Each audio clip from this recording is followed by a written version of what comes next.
بسم الله الرحمن الرحيم الحمد لله رب العالمين وأفضل الصلاة وأتم التسليم على سيدنا محمد وعلى آله وصحبه أجمعين. اللهم لا علم لنا إلا ما علمتنا إنك أنت السميع العليم. En el nombre de Dios, el clemente, el misericordioso, alabado sea Allah, Señor del universo, la paz y bendiciones sean con nuestro amado profeta Muhammad sallallahu alayhi wa sallam y toda su familia y sus compañeros hasta el día del juicio final.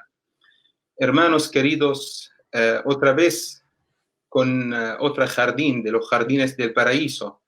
Ya todos nosotros sabemos la importancia de la búsqueda del conocimiento y alhamdulillah Rabbil Alamin, agradecemos mucho al Centro Cultural Islámico Rey Fahd por ofrecer esa ventana a todos los musulmanes que hablan español para que puedan adquirir su conocimiento y también siempre avanzar con la religión, con la práctica.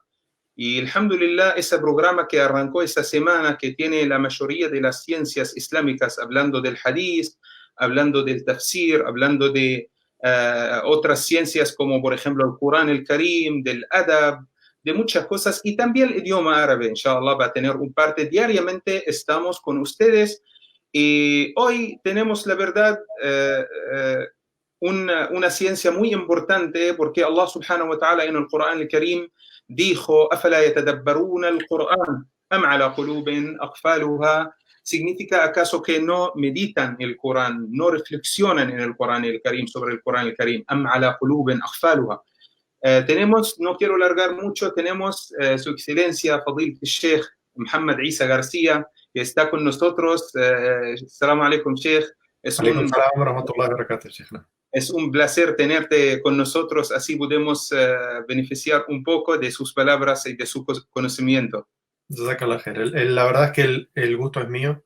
Barakallah. Que el Centro Cultural Islámico de Buenos Aires me invite a dar estas charlas es un gran honor para mí. Jazakumullah khair. Barakallahu fik, Sheikh. Sheikh, nosotros antes de darte la palabra, quiero preguntarte un poco sobre la importancia, porque hay dos términos muy importantes: reflexionar y comprender y entender el Corán y traducir el Corán. Y no hay mejor que usted que podés responder eso, especialmente que, alhamdulillah, tenemos un Corán traducido al castellano, hecho por usted. Por eso nosotros queremos saber la diferencia y también la importancia de comprender el Corán y reflexionar sobre el Corán en la vida del musulmán mismo. Barakallah fik.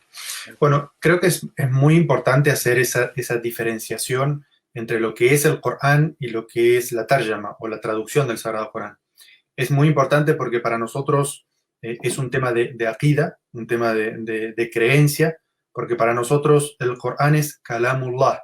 El Corán es la palabra de Allah, el munazzal al Nabi sallallahu alaihi wasallam, descendida, revelada al profeta Muhammad sallallahu alaihi wasallam. Entonces, este tema teológico para nosotros es de que lo que es la palabra de Allah revelada al profeta Muhammad sallallahu alaihi wasallam es solamente su original en idioma árabe.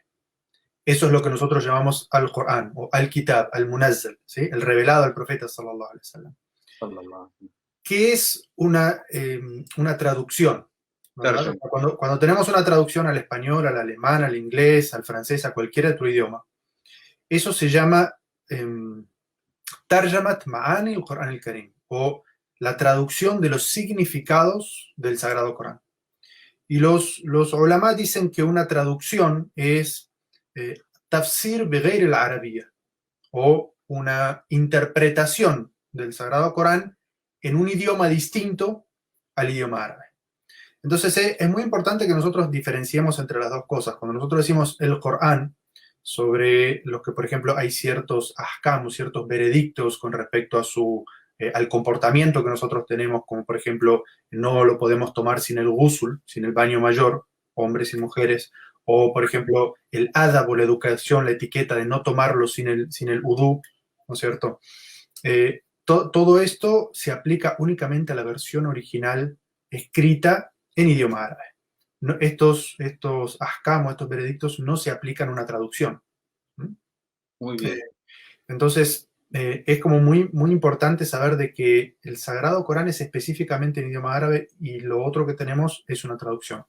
Ahora, ¿qué sucede? Es que Allah Azza wa Jal, en el Sagrado Corán nos invita a las dos cosas. Nos invita al qira'a, o sea, que es la lectura del Sagrado Corán. También utiliza la palabra tilawa, que es la recitación del Sagrado Corán.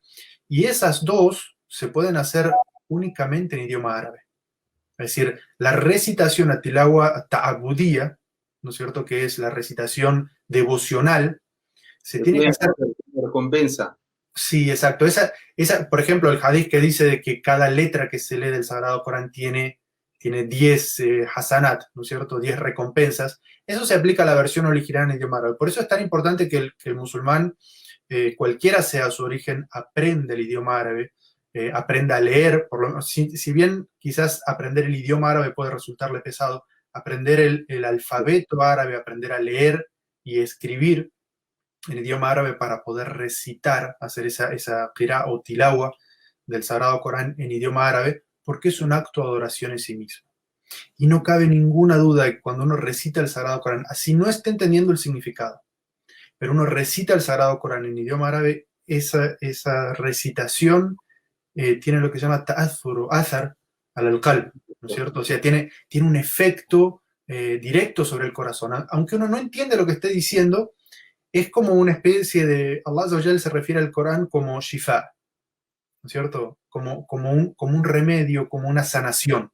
Más una cosa espiritual. Exacto. Entonces, uno lo recita, aunque no esté entendiendo lo que dice, pero eso tiene un efecto de sanación o de remedio sobre el corazón. Abre el corazón, le da ternura al corazón, lo abre para que no exista eso que se llama qaswatul qalb, ¿no es cierto?, que es la dureza del corazón, aunque uno no entienda lo que esté diciendo. Subhanallah, es como de los efectos milagrosos que tiene el Sagrado Corán. Ahora existe la otra palabra que usted, mashallah, acaba de recitar, que es yatadabbarun al-Qur'an, o la reflexión, el pensamiento, la meditación sobre los significados del Sagrado Corán. Y esto, que también es ta'abbudi, ¿no es cierto?, también es un acto de oración, esto sí cada uno lo hace, digamos, en el idioma que entiende, ¿no es cierto? Y para eso es que entonces existen, y los musulmanes desde hace muchísimos siglos, hacemos esto de traducir el Sagrado Corán a otros idiomas para que aquellos musulmanes que no entiendan el idioma árabe puedan entender los significados del Sagrado Corán en otro idioma. Entonces, el tilawa solamente es en idioma árabe, pero el tadabbur, el pensamiento profundo, el análisis profundo, el dejar que los significados también se permeen al corazón, eso se hace cada uno en el idioma de uno. Entonces, Sheikh, lo que nosotros queremos decir o entendimos de usted, que el Corán, como una traducción, obviamente tiene un efecto al ser humano, si va a entender muy bien. Igual, yo quiero decir una cosa, que el significado del Corán, que un musulmán que habla español, inglés o cualquiera, no le va a llegar el significado 100% del Corán. Porque el Corán obviamente es un significado, un caso espiritual que afecta directamente al corazón, le da tranquilidad y sosiego. Pero obviamente todo eso no le da al musulmán que lee el Corán en castellano, en cualquier idioma, el mismo significado que puede tener leyendo el Corán en árabe. Por eso, Barakallahu Fik, Sheikh, es un buen consejo que nosotros podemos aprender el alfabeto árabe. No es un camino largo, es un camino muy corto. Durante 2-3 meses puede practicar rápido. Hay muchas normativas, el Qaida al-Nuraniyya, otras normativas que puede aprender rápidamente. Sí, pues a mí me gustaría compartir mi propia experiencia con eso, porque bueno, yo soy converso al Islam. Muy bien, mashallah. Yo en el año 89 me hice musulmán, originalmente de la ciudad de La Plata, que está ahí muy cerquita de Buenos Aires, y por supuesto que no sabía absolutamente ni una palabra de árabe, ni una letra de árabe. Y durante el primer año, las personas con las que yo me hice musulmanes hicieron como mucho énfasis en esto, en que yo aprendiera a leer el Corán. Entonces, cuando nos juntábamos los jueves por la noche o los viernes por la mañana antes de Salat al-Jumu'ah, o sea, como que cada semana aprendiendo una letra, y la que va al principio, la que va al medio, la que va al final, aprendiendo con el Fatha, con el Kasra, con el Dhamma, ¿no es cierto? Todo como para empezar a leer. Y por supuesto que es un proceso que se toma su tiempo, porque la diferencia entre el idioma español y el idioma árabe es una diferencia muy grande. Y por eso es que existe aquel hadiz hermoso del profeta sallallahu alaihi wasallam que dice que aquella persona que es experta en la recitación del Corán, ¿cierto? Está con el Kiram el Barara, o sea, está con los ángeles altísimos. Pero que aquella persona que tiene como dificultad para leerlo, ¿eh? Dice, tiene el doble de recompensa. ¿Por qué tiene el doble de recompensa que los anteriores? ¿Por qué? Porque le es muy difícil, pero hace el esfuerzo por hacerlo, a pesar de que su recitación no es tan bella, ni tan linda, ni tan agradable como los que son expertos. Entonces, ese es un hadith como que nos inspira mucho a todos los que, bueno, de alguna manera no somos árabes originalmente o no conocemos el idioma árabe originalmente. Pero yo más o menos en un año fue que aprendí todas las letras del alfabeto árabe, me lo fui tomando digamos, con paciencia, con tranquilidad, y iba leyendo y el imam de la mezquita me iba corrigiendo de a poquito. Y es algo que es, ¿qué puedo decir? Algo que es posible de hacer. Uno no tiene que pensar que es algo imposible de hacer. De hecho, yo lo hice con 18, 19 años en aquel momento. Es algo fácil de hacer si uno le va dedicando gradualmente la verdad, nosotros tenemos... Sí. Ahora, ¿qué sucede? Yo, después de eso, fui a al Qura, estudié 3 años de idioma árabe, y entonces, claro, ya tenía otro tipo de relación con el Corán, porque antes mi único acceso al Corán era a través de una traducción. Y en aquel momento había 2 traducciones, una que es la de Julio Cortés, que es un orientalista, y otro que es de Ahmad Aboud, que bueno, es un argentino, así fallecido ya, que sí era musulmán. Y bueno, pero había una diferencia a veces tan grande entre una traducción y la otra que era difícil. Y además los dos tipos de españoles, como españoles muy arcaicos, antiguos, un poco difíciles de entender.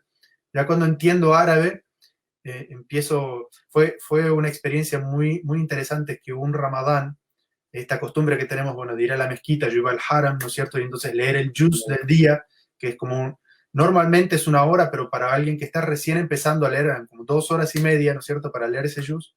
Entonces yo me empiezo a dar cuenta de que entiendo mucho, y yo estaba como sorprendido. Subhanallah, yo el año pasado no entendía todo esto del Sagrado Corán. Y entonces, desde ese año, que fue mi segundo año en la Meca, yo no he vuelto en Ramadán a leer el Corán en idioma español. Yo lo leo directamente en idioma árabe. Y claro, por supuesto, cada vez que uno va aprendiendo y estudiando más, tiene como más acceso a los significados del Sagrado Corán. Y eso que usted estaba mencionando es muy cierto. Uno puede leer un versículo, una traducción. Me pasa a mí, yo estoy constantemente haciendo traducciones, y leo un versículo en español y tiene una profundidad. Y voy y lo leo en árabe, subhanallah, es un mar, y donde según el análisis sintáctico que uno haga de la oración tiene un significado distinto, y uno mira en los libros de exégesis, que bueno, es un poco lo que vamos a hablar en esta clase, tiene interpretaciones de los sahabas, distintas interpretaciones, si según el análisis sintáctico, entonces esto puede ser el sujeto o el objeto directo, y entonces tiene diferencias con respecto a los ahkam que se sacan de allí, ¿no es cierto? Entonces, bueno, todo esto es como un mar de conocimiento. Y ya la clase de hoy es como un pequeño adelanto para eso. Porque pero Sheikh, yo quiero también decir algo, permíteme decir algo muy importante, que también adentro del idioma árabe tenemos muchos niveles de hablar, muchos niveles de idioma árabe. Los árabes antes del Islam tenían también el árabe muy bien, porque ellos son los dueños del idioma árabe. Hablaban el árabe perfectamente, tienen poesías, escriben, tienen la khutba, como en una forma del khutba, del sermón, tienen todos los tipos. Pero cuando les llegó el Corán al oído de los árabes, ellos se dieron cuenta que es otra cosa. No es igual que el idioma árabe que están escuchando. Por eso, 2 palabras fueron suficientes para que una persona muy enemigo al Islam, que abraca el Islam, que es Umar ibn al-Khattab, cuando escuchó Taha, ma anzalna alayka al-Qur'ana litashqa, son 2, 3 palabras, un versículo del Corán. Por eso el idioma árabe también, yo antes de que arranque el Sheikh, quiero decir también una aleya muy importante. Allah dijo en el Corán al-Karim, وَلَقَدْ يَسَّرْنَا الْقُرْآنَ لِلذِّكْرِ. También Allah ha facilitado el Corán, el Karim, para también aprender y comprender. Bueno, Sheikh. Jazakallah khair. Un gusto dialogar así contigo. Barakallahu fik, barakallahu fik. Jazakallahu khair. Es el honor mío, la verdad. Jazakallah khair. Barakallah. Allah yahfazak, Barakallah. Salma. Bueno, hoy, inshallah ta'ala, vamos a hablar sobre un tema que quiero dejar un poco para usted. Yo te pregunté, te molesté con la pregunta porque vinieron algunos hermanos preguntando que abrazaron el Islam con nosotros en Ramadán, diciendo que si nosotros vamos a abrir el Corán en castellano y lo vamos a leer, vamos a tener recompensa.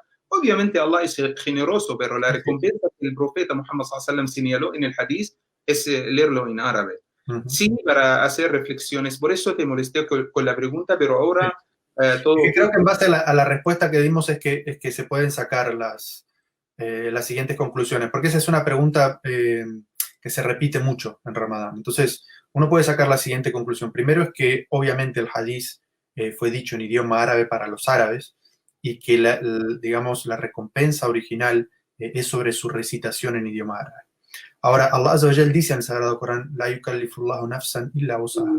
Dice, Allah Azza wa Jal no le pide a nadie por encima de su capacidad. Pero si la persona no sabe el idioma árabe, hasta que aprenda a recitar el idioma árabe, Allah Karim, como se dice, Allah es generoso. Quien pone la intención de hacer algo y no tiene la capacidad de hacerlo como es, pues Allah es generoso y puede que Allah Azza wa Jal realmente le conceda esa recompensa. Pero la otra recompensa que no debemos olvidarnos es la recompensa del tadabbur, ¿sí? Sí. La recompensa de la lectura, de la reflexión, de aprender, de estudiar el Sagrado Corán, que hay muchos hadices que hablan sobre esto, como el hadiz que habla sobre aquellos que se reúnen en una halaka, ¿no es cierto?, en un círculo, en una mezquita, dice yatadarasuna, ¿sí? O sea, estudian entre ellos, y la palabra dirasa tiene que ver con aprender, no tiene solamente que ver con recitar el Corán, sino con como ahondar un poquito en los significados.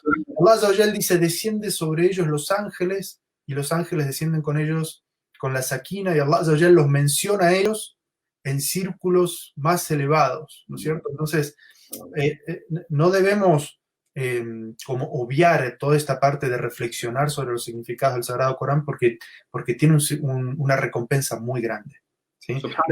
Y esto lo digo para mis hermanos que se convierten al Islam y no entienden el idioma árabe, que no se frustren por este tipo de cosas, porque si no está abierta esta puerta, está abierta esta otra que también tiene una enorme recompensa. ¿Sí? Subhanallah ta'ala. Especialmente, Sheikh, hay una salida que nos enseñó el profeta Muhammad sallallahu alaihi wasallam, una vuelta para tener la recompensa de Allah subhanahu wa ta'ala por leer todo el Corán. Aquellos hermanos que no pueden, el profeta Muhammad sallallahu alaihi wasallam en un día le preguntó a los compañeros, ¿ayajazu ahadukum an yaqra al-Qur'ana fi jalsa fi mawdi'in wahid? Hadith es auténtico.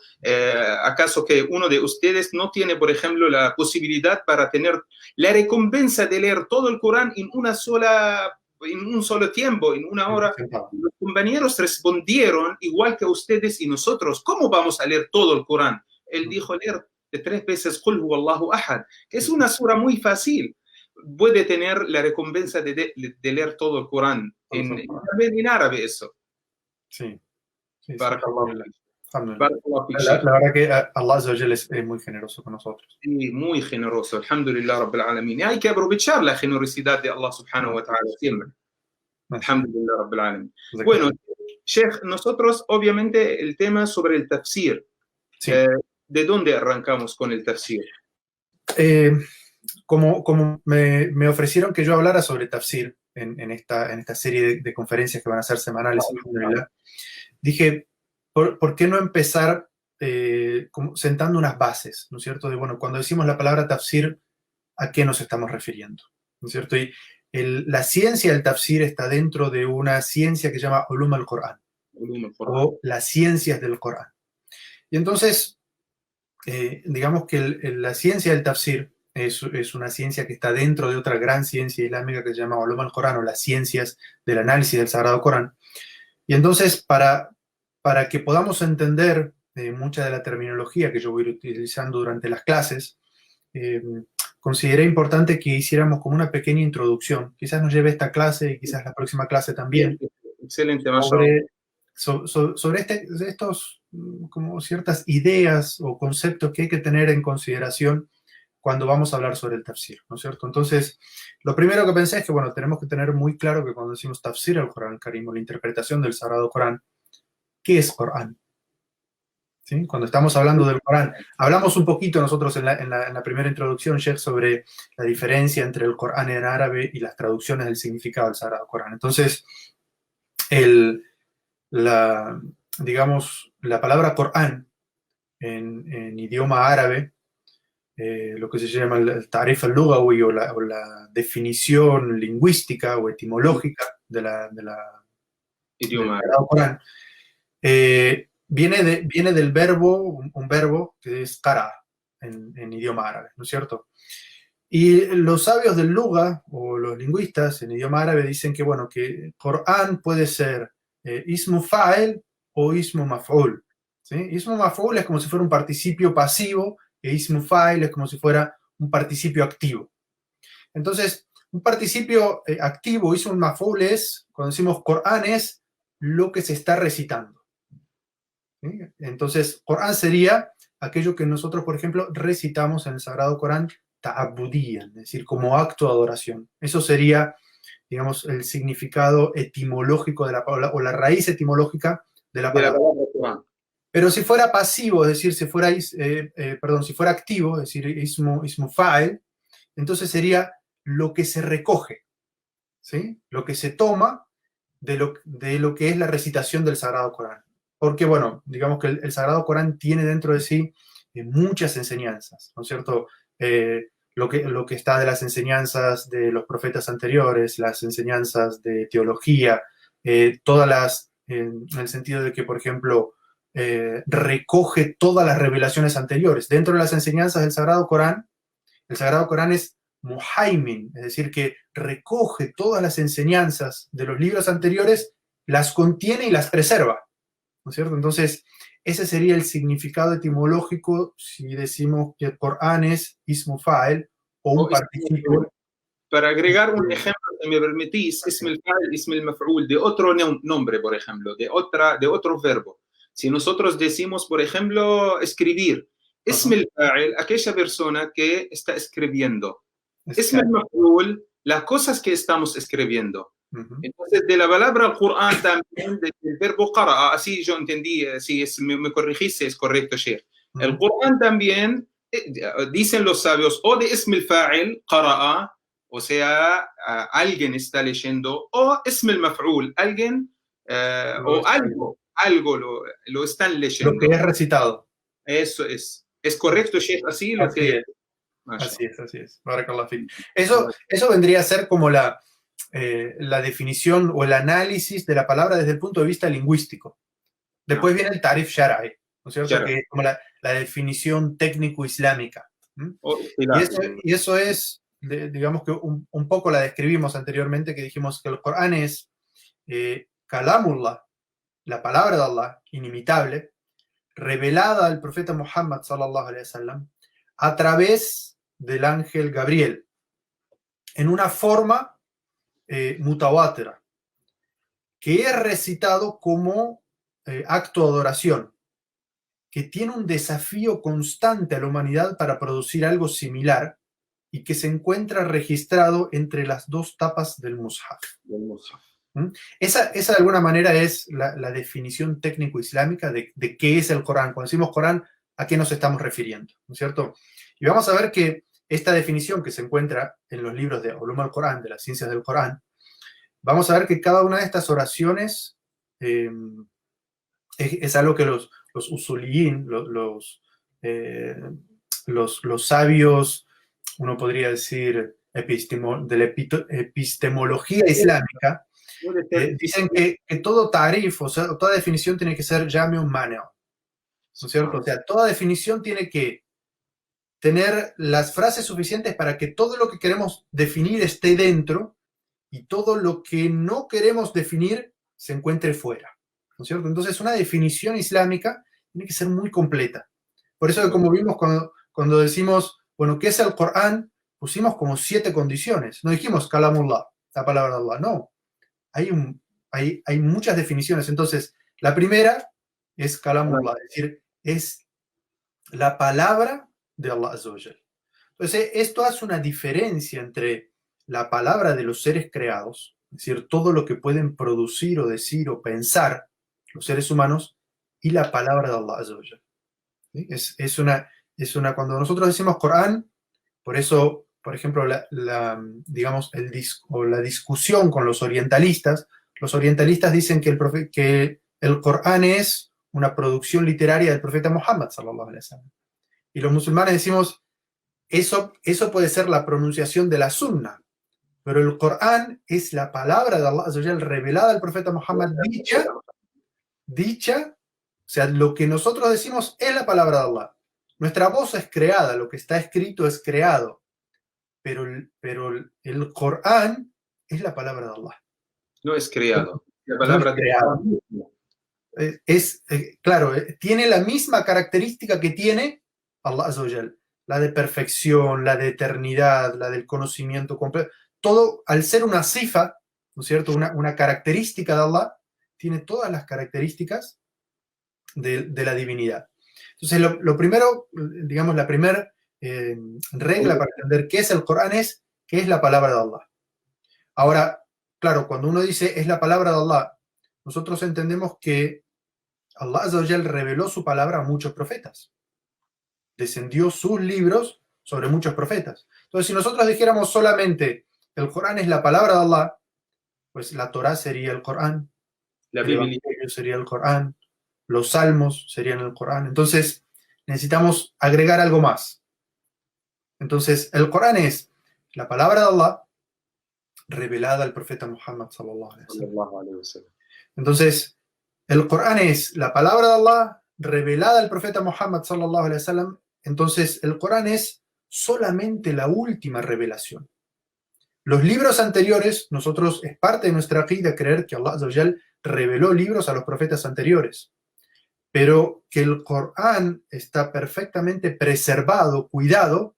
Inna nahnu nazzalna dhikra wa inna lahu lahafidhun. Nosotros hemos descendido la revelación y nosotros somos sus protectores, pero los libros anteriores a lo largo de la historia y por la injerencia de los seres humanos fueron tergiversados y cambiados, mientras que el Sagrado Corán no.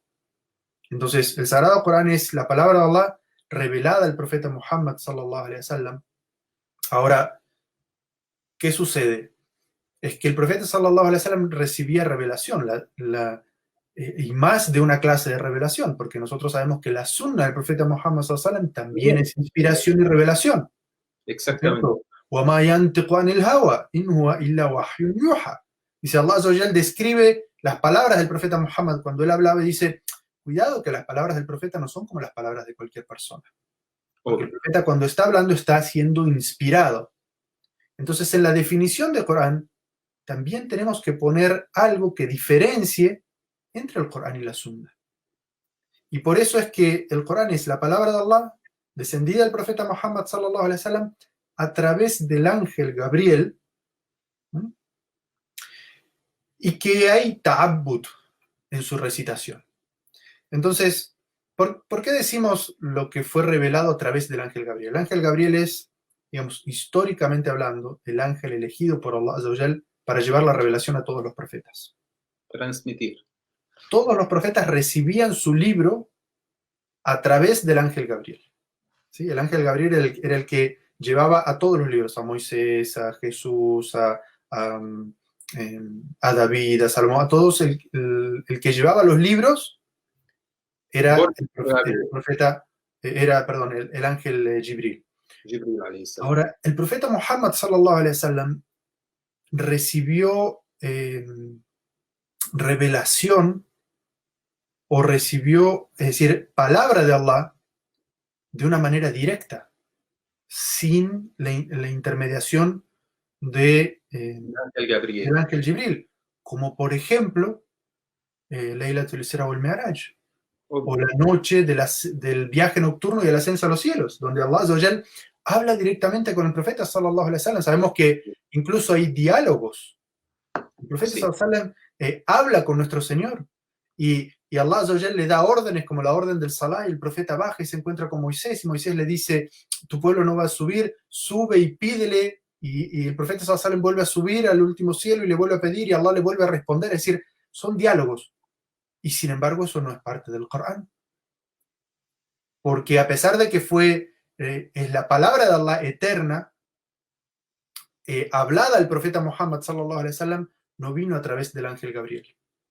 Y no es parte de lo que el profeta sallallahu alaihi wasallam dijo, esto es Corán, es decir, no hay ta'abbud en su recitación. Y entonces aquí es donde se hace una diferencia como muy grande entre lo que es, se considera en las ciencias, esto es no ulum al-Corán, sino ulum al-Hadith, la ciencia del Hadith, en lo cual es el Hadith al-Qudsi, o el hadices en los cuales el profeta sallallahu alaihi wasallam dice, mi Señor dice.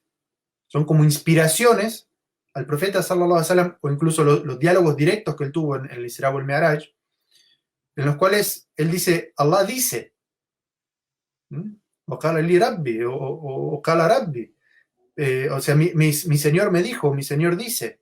El Pero eso hadith, no es Corán. No es Corán, porque el no, profeta sallallahu alaihi wasallam no dijo esto es Corán y no vino a través del ángel Gabriel. Es decir, para que sea Corán tiene que ser la palabra de Allah revelada al profeta Muhammad sallallahu alaihi wasallam, tiene que venir a través del ángel Gabriel y tiene que ser, como dijo el profeta sallallahu alaihi wasallam, enmarcado dentro de lo que es el Corán y que su recitación sea ta'abudía, es decir, que la recitación sea en sí misma un acto de oración. Y por eso es que uno en el Salah recita partes del Sagrado Corán, no pero no es recibe. válido si uno recita un Hadith Qudsi. Subhanallah. Por eso No puede recitar un Hadith Qudsi. el profeta Muhammad sallallahu alaihi wasallam dijo en un hadith, utitu al-Qur'ana wa mithlahu ma'ahu. Exacto. Mucha gente piensan que solo la revelación fue el Corán y dudan mucho por el sunnah del profeta Muhammad sallallahu alaihi wasallam y por el hadith al-Qudsi, pero no, el profeta Muhammad sallallahu alaihi wasallam todo lo que hablaba en su vida, salvo algunas cosas personales de su vida personal, fue sunnah, traducción profética. Sí. Y nosotros vamos a entender bien el hadith que el profeta dijo, utitu el Corán, que Allah me reveló el Corán, wa mithlahu ma'ahu, y también una cantidad de revelación igual que el Corán. Así es. Subhanallah. Sí. Y esto que tú estás mencionando, Sheikh, es muy importante entenderlo. Hay muchos, vamos a analizar algunos versículos al respecto, que el profeta sallallahu alaihi wasallam hablaba de dos revelaciones que él recibía. Y el Sagrado Corán también le dice al profeta sallallahu alaihi wasallam que le revela el Corán y otra cosa, le inspira otra cosa para que enseñe a la gente lo que ha sido revelado. Esto es muy importante entenderlo porque hay un grupo, un movimiento ahora que se llama los Coraniyun, o los coranitas, que son gente que dice, bueno, lo único que el profeta sallallahu alaihi wasallam recibió fue el Corán y es lo único que tenemos que tomar. Y la sunna hay que rechazarla completamente, la sunna es cosas como que hablaba el profeta sallallahu alaihi wasallam, pero eso es sin importancia. ¿Cómo entendemos el Corán? Como cada uno de nosotros lo entiende. Ese es el lugar al que ellos quieren llegar, ¿no es cierto? De que cada uno puede interpretar el Corán como quiera, cada uno puede considerar verdadero, metafórico, lo que quiera, cada uno puede entender, y es gracioso a veces porque ellos dicen, bueno, ¿qué es lo que significa esta palabra? Y dicen, en idioma español esta palabra significa, y traen una definición de la RAE, de la Real Academia Española. Y uno dice, pero el Corán no fue descendido en árabe, yo debería buscar ese significado en idioma árabe, a ver qué significa. Es decir, que tienen como una falencia académica muy grande, esta gente, ¿verdad? Entonces, esto es muy importante entender. ¿Qué más tiene la definición de Sagrado Corán, Sheikh? Dice, el texto del Sagrado Corán es una mu'jiza, es decir, es un milagro en sí mismo y tiene un tahaddi, que es un desafío de que el ser humano produzca algo similar. Es decir, varias veces en el Sagrado Corán, cuando la gente de Quraysh le decía al profeta sallallahu alaihi wasallam que lo que él estaba recitando en realidad era como una producción suya, intelectual suya, el Corán los desafiaba y le decía, si es cierto lo que ustedes dicen, entonces produzcan ustedes algo literariamente, milagrosamente, jurídicamente y espiritualmente similar al Sagrado Corán. E incluso este desafío empieza diciendo, bueno, una sura, y si pueden como algunos versículos, es decir, o sea, ellos como algo, a ver, produzcan algo similar. Y es, cuando uno estudia, Sheikh, usted estudió el idioma árabe en la Universidad de Lingüística Árabe, cuando uno analiza un texto del Sagrado Corán y uno analiza una poesía, por más profunda que puede ser esta poesía y más hermosa que puede ser esta poesía, hay una diferencia abismal entre lo que es el Sagrado Corán y una producción literaria de una mente humana. ¿No es cierto? Es una diferencia enorme. Y por eso incluso uno puede darse cuenta, hay algunas sectas en el Islam que dicen que, bueno, que hay algunas suras que están perdidas y que ellos las tienen, ¿no es cierto? Cuando uno lee las suras que ellos dicen que como que estaban perdidas y que ellos las leen, cuando uno lee eso, uno dice, ¿esto es el Corán? O sea, la belleza lingüística, el milagro social, el milagro jurídico, el tam o el sabor espiritual que tiene el Corán, cuando uno lee eso dice, esto sí está escrito por una persona, uno puede darse cuenta muy fácilmente de eso, ¿verdad? Entonces, el Sagrado Corán también tiene implica este desafío, es decir, que nunca la humanidad va a poder producir algo similar al Sagrado Corán. Y la última condición que los sabios ponen para definir qué es el Corán, dice, Makana beina dafatei al-Mushaf. ¿Sí? O sea, el Corán es lo que está entre las dos tapas del Mushaf, empezando por Surat al-Fatiha y terminando por Surat al-Nas. Es decir, el Corán también tiene una limitación. ¿Sí? Es un libro, lo que está escrito, y eso también es importante entender, y por eso yo hice un énfasis cuando dijimos, bueno, el Corán es la palabra de Allah, pero nuestra voz al recitar el Corán es creada, y la tinta y el papel que nosotros encontramos impreso, el Mus'haf, también es creado. Claro. ¿No es cierto? Y por eso los sabios desde un principio de la historia hicieron una diferenciación entre estas dos palabras, el Corán o el Kitab y el Mus'haf, ¿cierto? El Mus'haf es la versión escrita del Sagrado o impresa del Sagrado Corán. Y por eso como que no hay que como confundir entre una y otra, ¿no es cierto? Sí, obviamente, especialmente sí, en la historia del Islam hubo una época donde, bueno, fue un problema muy grave cuando un grupo de los musulmanes arrancaron con Wasl ibn Ata y después siguieron mucho hablando de Khalq al-Qur'an, y fue el problema grande con el imam Ahmad ibn Muhammad ibn Hanbal al-Shaybani, rahimahullah ta'ala, que él lo que hizo es también enfrentar a toda la gente, más que el gobierno abbasí en aquel tiempo, para decir que el Corán no es makhluk. Corán, como dice el Sheikh, no es makhluk, sino es una palabra de Allah subhanahu wa ta'ala. Así es, así es. Bueno, ese tema, Sheikh, es el papel del imam Ahmad ibn Hanbal, y por eso se lo conoce a él como imam Ahlus Sunnah, ¿no es cierto? Él defendió esa posición en un momento que era históricamente importantísimo defender esa posición de Ahlus Sunnah contra esa secta de pensamiento, el Mu'tazila, ¿no es cierto? Que traía ese pensamiento de, bueno, de que el Corán había sido una creación de Allah, ¿no es cierto? Y si nosotros decimos que el Corán es la palabra de Allah, entonces la palabra de Allah tiene las mismas características que Allah, es decir, es eterna, azalí, ¿no es cierto? Entonces no tiene esa característica. Y es también muy importante, por eso decía esta última descripción que hicieron los sabios en la definición, que para decir que algo es Corán, tiene que estar, ¿no es cierto?, en la memoria de los musulmanes, que es parte del Corán, y tiene que estar escrito entre el Fatiha y el Nas. Eso es Corán. Cualquier otra cosa que no esté allí, no la consideramos parte del Sagrado Corán. Ahora, esta es digamos, la definición del Sagrado Corán. Entonces, cuando decimos tafsir al Corán al-Karim, cuando decimos con interpretación del Sagrado Corán, tenemos que saber que quien quiera hacer exégesis del Sagrado Corán, y esto no es para decir, bueno, usted que va a hacer exégesis del Sagrado Corán tiene que saber esto, sino más como conocer todas las herramientas o conocimientos que tiene el mufassir o el que hace exégesis del Sagrado Corán, porque es una cantidad de conocimientos tan grandes que tiene que tener para hacer exégesis del Sagrado Corán, que yo los voy a mencionar simplemente como para que admiremos a esos sabios. Porque los sabios que se han volcado a esta ciencia, a hacer el tafsir o la exégesis del Sagrado Corán, han tenido que tener, digamos, un bagaje de conocimiento muy, muy grande.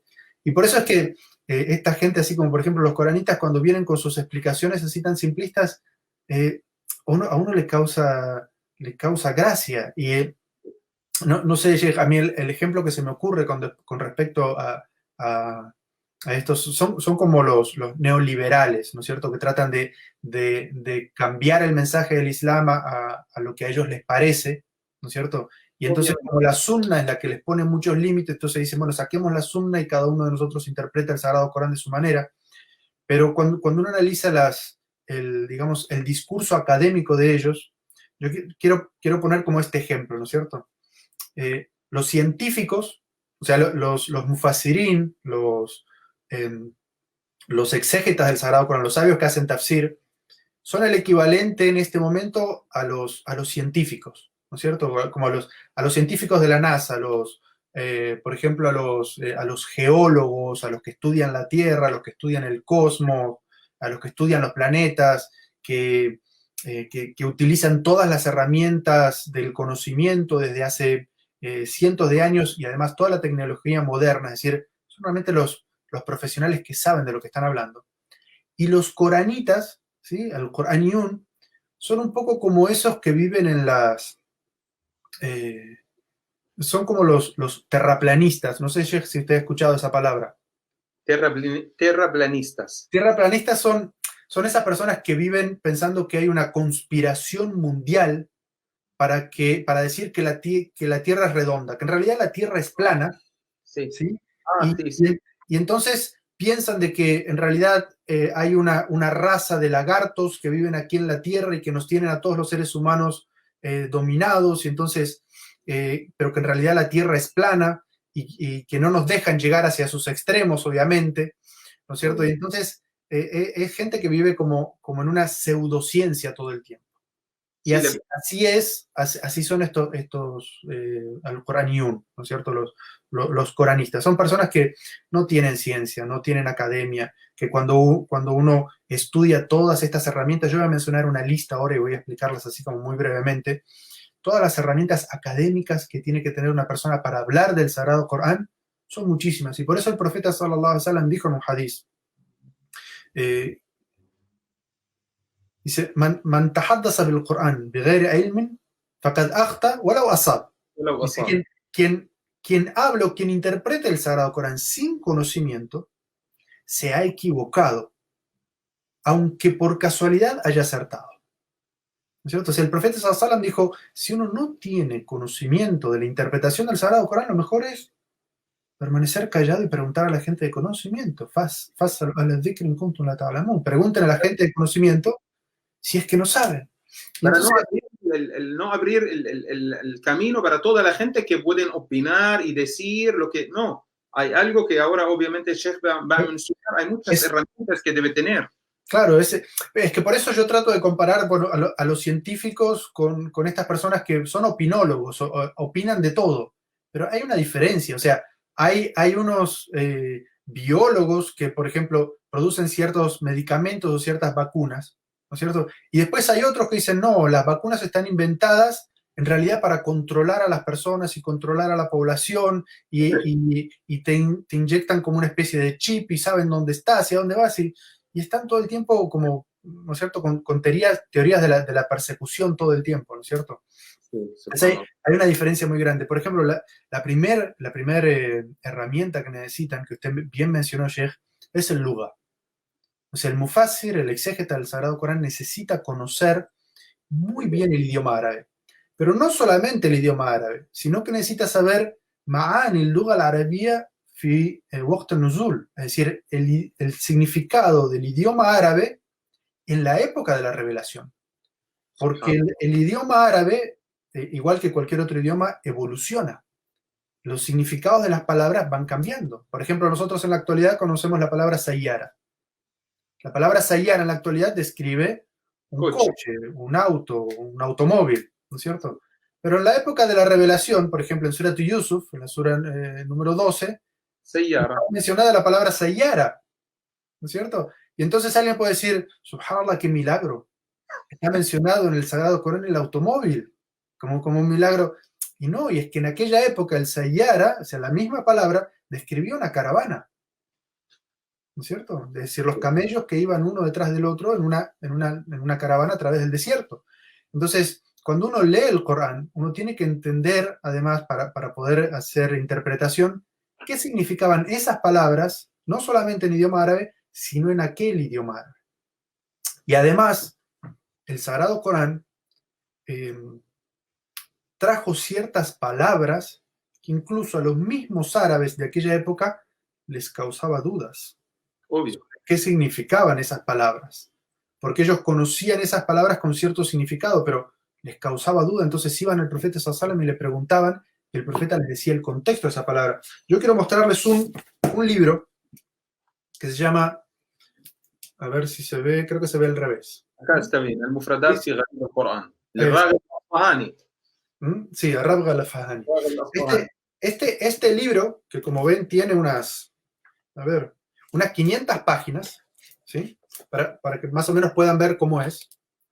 Este libro lo que hace es agarra mufradat, es decir, términos del Sagrado Corán que pueden tener varios significados o pueden ser problemáticos al momento de saber qué es lo que significan, y entonces junta todas las veces que está mencionado en el Sagrado Corán y hace una explicación de qué es lo que significa este término. ¿No es cierto? Entonces, no es solamente conocer el idioma árabe, sino conocer qué significaba el idioma árabe en aquel momento, ¿no es cierto? Y además saber de que hay ciertos términos que pueden ser problemáticos y que los sabios a lo largo de la historia han ido debatiendo sobre estos términos, qué significan, cómo se aplican, cómo se entienden en este versículo, cómo se pueden entender en este otro, y cómo se juntan, se complementan entre ellos para dar un significado. Entonces, cuando hablamos de lingüística, no solamente estamos hablando de, bueno, y por eso el problema de que, bueno, cualquier árabe entiende el Corán. No, no cualquier árabe entiende el Corán. Permitís, Sheikh, una palabra. Abdullah ibn Umar, radiyallahu anhu, él dijo, yo no entendía qué significan fatarat, ida as-sama'u fatarat. ¿Por qué de la palabra fatarat? Hasta que una vez vinieron dos beduinos o dos del Arab, están peleando por un pozo. Entonces el primero le dijo al otro, ana fatartuha, yo le hice, o entendió qué significa la palabra. Ni Abdullah ibn Umar ni los sahaba sabían todos los significados, y viene hoy, en el año 1441, una persona, sea ingeniero o médico o cualquier cosa, que quiere opinar por el Corán el Karim y no sabe nada de la lengua, no sabe nada, no tiene nada de las herramientas. Claro. Esta primera, Sheikh, digamos que era como la primera herramienta que yo quería mencionar, porque es como muy importante que entendamos la profundidad del idioma árabe que hay que conocer para poder hacer exégesis del Sagrado Corán. Y por eso es que, honestamente, cuando yo inicié el proceso de la traducción del Sagrado Corán, a mí me llevó 5 años, Sheikh, traducir el Sagrado Corán. Mashallah. Porque la verdad es un trabajo muy lindo, me gusta mucho porque es muy cerca a la manera que entienda la gente. Como habías dicho, que otras traducciones que tienen un lenguaje mucho más, una lengua mucho más alta. Arcaica, sí. Algo formal. Sí.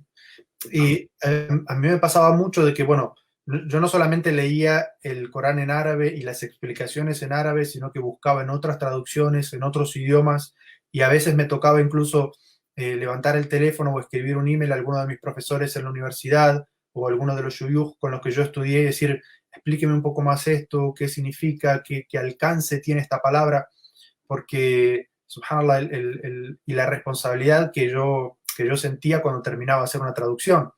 Y además yo hacía la traducción y se la mandaba al hermano Anas Quevedo, que hacía la muralla o la revisión, y él me mandaba como diciendo, bueno, pero yo busqué en esta interpretación y se podría traducir de esta manera, y en este otro libro de tafsir tiene esta otra acepción, y después se la mandábamos a un hermano que es Said Pedraza, que es el lingüista que revisó, y él decía, bueno, pero esto lo podríamos decir en español más bonito de esta manera.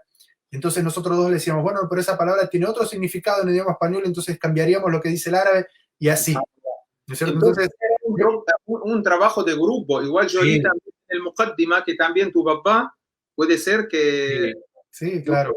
a leer el Corán para ver cómo puede entenderlo un argentino. una Así es, persona. así es, subhanallah, sí, sí. Y a mí me pasaba que eh, yo encontraba como el momento más especial para trabajar en esa traducción por la noche, cuando estaba todo tranquilo. Mi hijo mayor, que ahora tiene eh, 11 años, estaba recién nacido. Allah. Entonces, bueno, el ruido del niño y ocuparse como papá y cambiar pañales y la comida y todo esto, durante el día no me dejaba concentrar. Entonces, yo me quedaba el tiempo como entre las 12 de la noche y el Fajr, siempre me والقرآن quedaba traduciendo. Entonces, mi esposa se levantaba para el Fajr a la mañana y me decía, ¿te quedaste toda la noche traduciendo? Sí, me quedé toda la noche. ¿Cuánto tradujiste? Y yo decía, un ayah. Entonces, subhanallah, ese es... programa que te dice, por ejemplo, le va a decir una sura o algo, o un Sí, juz. sí, exacto. O sea, Anas estaba en Qatar y este hermano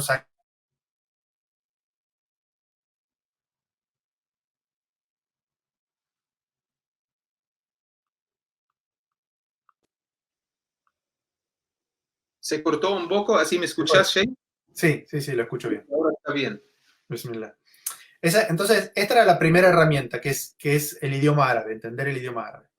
La segunda herramienta que necesitan conocer los que van a hacer el tafsir es tener un conocimiento islámico muy amplio del Corán, de la Sunna y de Athar Sahaba.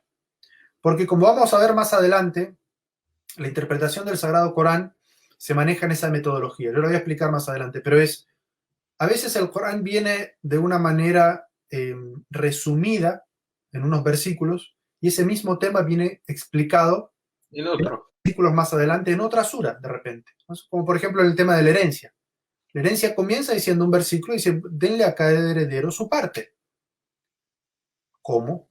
¿Cuál es la parte de cada uno? Eso se encuentra en otra parte del Sagrado Corán especificado. Entonces, hay muchas partes del Sagrado Corán que se explican a sí mismas en otras suras. Entonces, quien vaya a hacer exégesis del Sagrado Corán prácticamente tiene que memorizar todo el Sagrado Corán, tiene que conocer todos los temas que se tratan en el Sagrado Corán, porque muchas veces el Corán se explica dentro del Sagrado Corán y el significado de las palabras se explican dentro del Sagrado Corán, pero en otra parte. ¿No es cierto? Sí. Eh, el Corán por la Sunna. Es decir, si nosotros buscamos en el Corán, pero es la Sunna del profeta sallallahu alaihi wasallam quien nos explica cuál es el significado, cuál es el contexto, lo que llaman asbab nuzul, ¿no es cierto?, las causas de la revelación. Entonces tenemos que saber qué es lo que dijo el profeta sallallahu alaihi wasallam sobre ese versículo donde fue revelado, a causa de qué fue revelado y para arreglar qué situación. Y si no encontramos nada allí, entonces a cuál los sahaba o los dichos de los sahabas, porque eso, bueno, ya vamos a ver que hay muchísimos libros que recopilan todos los dichos de los sahabas sobre los versículos. De eso tengo por ejemplo, ¿sí?, que es Tafsir al-Tabari. Tafsir al-Tabari es uno de los primeros libros de tafsir que se escribieron en compilación completa.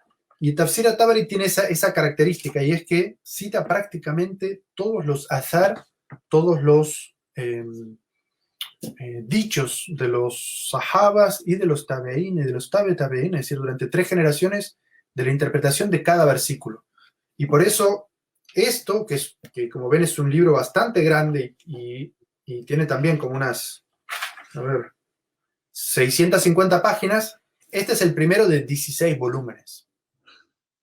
Entonces, en todo esto tiene que de alguna manera conocer a aquella persona que quiera volcarse a hacer exégesis del Sagrado Corán. Otra de las ciencias que necesita conocer es conocer el Nasikh o el Mansukh. Es decir, el abrogado y lo abrogante. Es decir, porque conocemos que el Sagrado Corán, una de las características que tiene es que descendió la legislación de manera gradual. El caso, digamos, hay muchos en el Sagrado Corán, pero el caso es el del Hammer, ¿no es cierto? El de la prohibición del alcohol. Sí. Al principio simplemente se dice que hay cosas buenas, pero la mayoría es malo del alcohol. Luego se dice que si uno está borracho, que no vaya a hacer la oración, ¿no es cierto? Y después, bueno, baja sí la prohibición taxativa de abandonar completamente el alcohol, porque no es una de las herramientas de Shaitan para poner la enemistad entre las personas, ¿no es cierto? Sí. O para que las personas hagan algo de mal.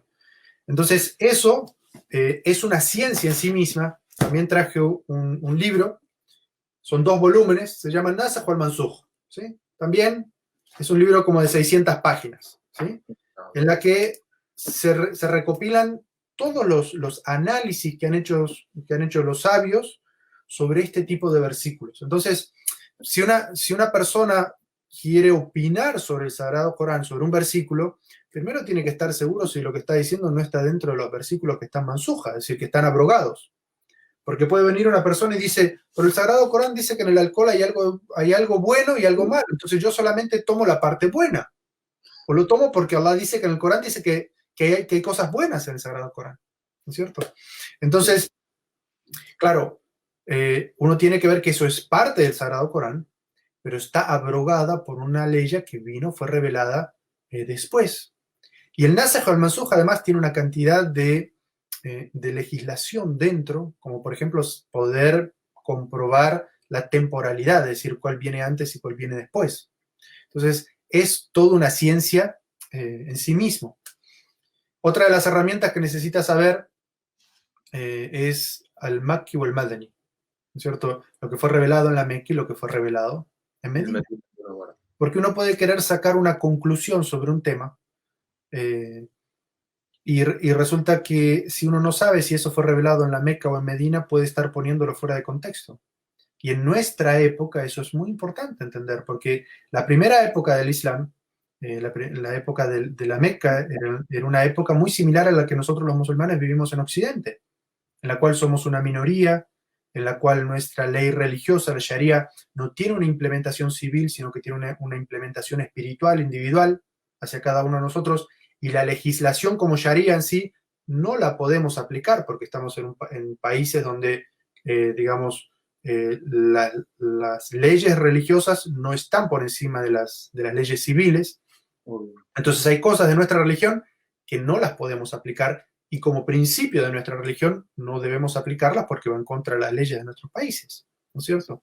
Entonces es muy importante entender, porque si vamos a querer aplicar algo que es de la ley de Medina y la vamos a querer aplicar en un principio o en una situación para personas que están en una situación como la de Meca, nos vamos a encontrar de que estamos cargando a las personas con cosas más allá de su capacidad y les estamos exigiendo más allá de su capacidad.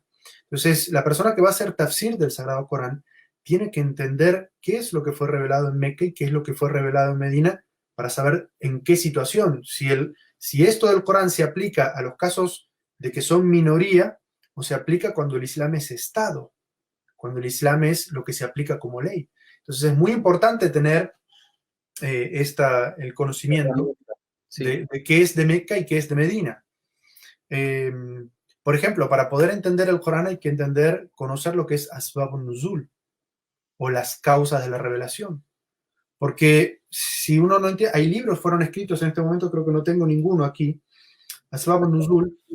Hay muchos libros, de verdad. Sí, exacto, el de Suyuti, por ejemplo, que lo que hace es describir todos los versículos del Sagrado Corán, que hay una causa específica para su descenso, lo pone en el contexto, porque uno puede querer aplicar un versículo para algo que cuando analizamos la causa por la cual fue revelado por una causa completamente distinta, entonces no es aplicable a este caso.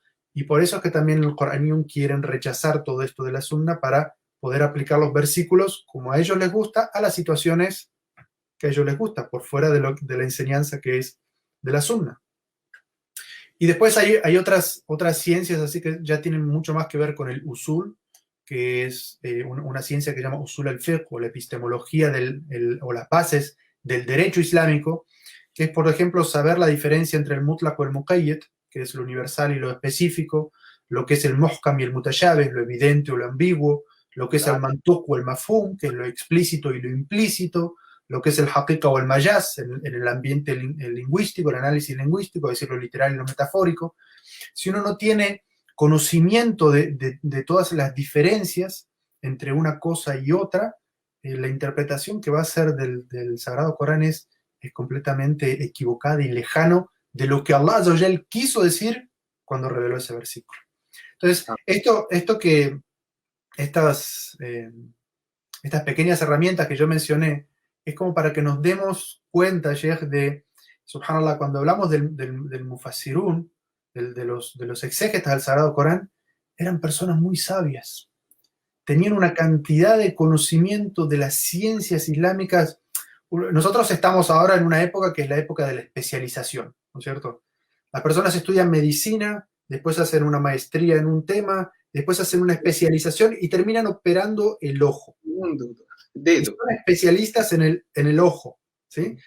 Y claro, las ciencias islámicas también, pero cuando hablamos de los primeros sabios, para llegar a ser especialistas en tafsir, tenían que conocer absolutamente todas estas ciencias islámicas y ser expertos en estas ciencias islámicas, porque desconocer alguna de estas ciencias obviamente llevaba a que el proceso del exégesis, de la interpretación, estuviera mal orientado. Entonces, esto es para que cuando, o sea, abrimos un libro de exégesis y decimos, bueno, en Tabari dice tal cosa, o en Ibn Kathir dice tal cosa, o buscamos en los libros de exégesis, sepamos que estas personas, subhanallah, tenían un mar de conocimiento, tenían una mochila de conocimiento tan grande que realmente como que honremos a nuestros sabios, porque ellos hicieron un esfuerzo muy, muy, muy grande para dejarnos simplificar. Un libro de tafsir para nosotros significa una vida de estos sabios en la cual nos simplificaron a nosotros la tarea de buscar todo esto. Entonces, subhanallah, es como cuando son mencionados esos sabios, realmente lo que se llama ijlal al-a'imma, ¿no es cierto? O honrar o reverenciar o admirar a esos sabios que dieron, imagínense, subhanallah, este libro que yo les dije que tiene 12 volúmenes, en el año 350, cuando fue escrito esto, es decir, que apenas había papel, apenas había luz, era difícil encontrar la tinta, como una persona que se dedicó durante toda su vida a escribir eso para dejarlo como un legado para nosotros. Y también quedó mucho tiempo como manuscrito hasta que igual nosotros, Sheikh, Barakallahu Fik, por tantas cosas que preparaste para mostrar a los hermanos, hay muchos sabios que vos, cuando vas a leer en una, por ejemplo, interpretación de una ley, vas a marcar la diferencia y vas a entender muy bien lo que estás hablando, que, subhanallah, tienen una mochila de conocimiento. Por ejemplo, si hablamos de cualquier persona, el Imam al-Zamakhshari, aunque sea tiene algunas cosas del i'tizal, tiene algunas, pero mashallah, es un lingüístico árabe que ni siquiera ahora los profesores y que tienen doctorado en las universidades del idioma árabe no pueden entender lo que había dicho. Ellos, subhanallah, aprendían muchas cosas y perfeccionaron muchas cosas para llegar a un nivel donde pueden interpretar, porque lo que estás interpretando no es el dicho de Zahir, ni el dicho de Muhammad, es el dicho de Allah subhanahu wa ta'ala. Sí. Subhanallah. Bueno, Sheikh, hasta aquí llega la clase de hoy. Solo quiero... hoy hablamos de la definición del Corán y las herramientas que necesita tener el mufassir. La clase que viene, inshallah, vamos a hablar sobre la metodología del tafsir. MashaAllah, MashaAllah. Barakallahu fik, Sheikh Isa. Barakallahu fik, jazakallahu khairan por tantas informaciones y conocimiento. Y quiero también decir una cosa muy importante. Obviamente los hermanos que nos están escuchando observaban que tantas herramientas, qué tan difícil interpretar el Corán. Sí, es algo difícil, no es algo fácil. No piensan que es algo cualquier persona que puede... Sí, nosotros entendemos el Corán Karim como son las palabras de Allah, pero para sacar un hukum o una cosa del Corán tenemos que volver a nuestros sabios para saber qué dicen ellos. Estos sabios que ellos gastaron, no es un gasto, es una inversión, toda su vida para aprender a interpretar el Corán. Nosotros preguntamos, consultamos. Última cosa que también ni siquiera Abu Bakr as-Siddiq, Sheikh, Abu Bakr as-Siddiq, venían a Abu Bakr as-Siddiq, el primer califa bien guiado, le preguntaban y él dice, no sé. Subhanallah, el día de hoy la gente sabe todo. Él no sé, le pregunto al compañero, le pregunta, pero vos sos el califa de Rasulullah sallallahu alaihi wasallam, el califato del profeta y no sabes. Le dijo, no sé, andate a fulano, a Abdullah ibn Umar, a Umar ibn Khattab mismo, a otra persona para preguntarle. Ellos no tenían vergüenza de decir no sé. Por eso, alhamdulillah, Rabbil Alamin, de tenerte, Sheikh, con nosotros, así podemos entender un poco sobre el Corán, el Karim y todas las cosas lindas, lo que traíste. Te agradezco mucho. Inshallah, hasta la semana que viene nos vemos. Hasta la semana que viene, inshallah. وإلى اللقاء إن شاء الله. بارك الله فيك شيخ. السلام عليكم ورحمة الله. الله يبارك فيك. الله يبارك فيك.